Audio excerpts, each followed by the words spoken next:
Hi అండి, నమస్తే. Welcome to our channel. ఈరోజు వీడియోలో ఫ్రైడ్ బిస్కెట్స్ని చేసి చూపించబోతున్నానండి.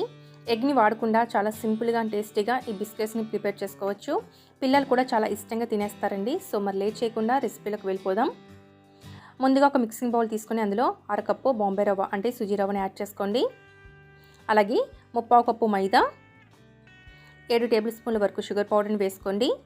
అలాగే 2 టేబుల్ స్పూన్ల నెయ్యి, 1/2 టీ స్పూన్ ఇలాచీ పౌడర్ వేసి ఇవన్నీ కూడా ఒకసారి బాగా కలపండి. చూడండి, ఈ విధంగా బాగా కలుపుకున్నాక ఇందులో 1/2 కప్పు కాచి చల్లార్చిన పాలను కొద్ది కొద్దిగా వేసుకుంటూ సాఫ్ట్ చపాతీ పిండిలా కలుపుకోవాలి.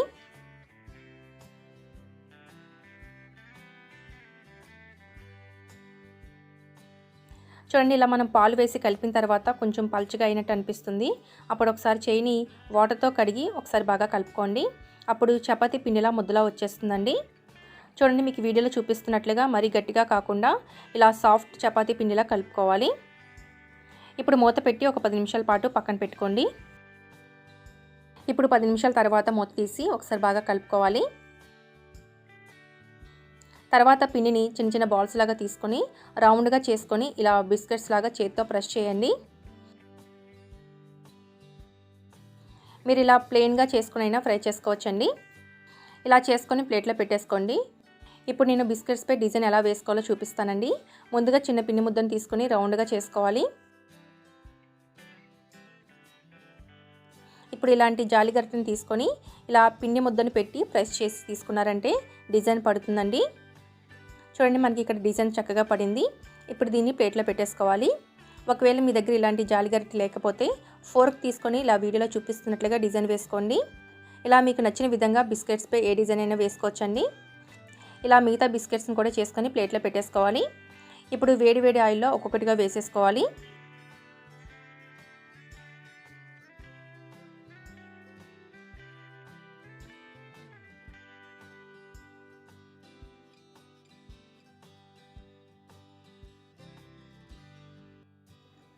ఆయిల్కి సరిపడే బిస్కెట్స్ని వేసి మీడియం ఫ్లేమ్లో వేగించండి.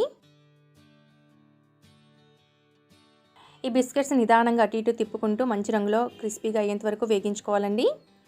మీరు హై ఫ్లేమ్లో పెట్టి వేగించేసారంటే బిస్కెట్స్ లోపల వేగవండి. చూడండి, ఇలా చక్కగా వేగిన తర్వాత వీటిని ప్లేట్లోకి తీసేసుకోండి. సేమ్ ఇదే విధంగా మిగతా బిస్కెట్స్ని కూడా వేగించి తీసేసుకోవాలి. అంతేనండి, మనకి బిస్కెట్స్ తయారైపోయాయి. ఇప్పుడు వీటిని పూర్తిగా చల్లారేదాకా పక్కన పెట్టేసుకోవాలండి. ఇవి కొంచెం వేడిగా ఉన్నప్పుడు మెత్తగా అనిపిస్తాయండి. చల్లారిన తర్వాత చాలా క్రిస్పీగా వచ్చేస్తాయి. చూడండి, ఇప్పుడు మీకు చూపిస్తాను ఎంత క్రిస్పీగా వచ్చాయో. చూడండి, మనకి సౌండ్ చూస్తేనే తెలిసిపోతుంది కదా, చాలా క్రిస్పీగా వచ్చాయి. ఇప్పుడు ఒకటి విరిచి కూడా చూపిస్తానండి. లోపల కూడా చాలా చక్కగా ఉడికింది చూడండి. సో ఫ్రెండ్స్, చూసారు కదా, ఈ ఫ్రైడ్ బిస్కెట్స్ని మీరు కూడా తప్పకుండా ట్రై చేసి చూడండి. చాలా బాగా వస్తాయండి, చాలా టేస్టీగా ఉంటాయి. అలాగే ఎలా కుదిరిందో కమెంట్ చేయడం మర్చిపోవద్దు.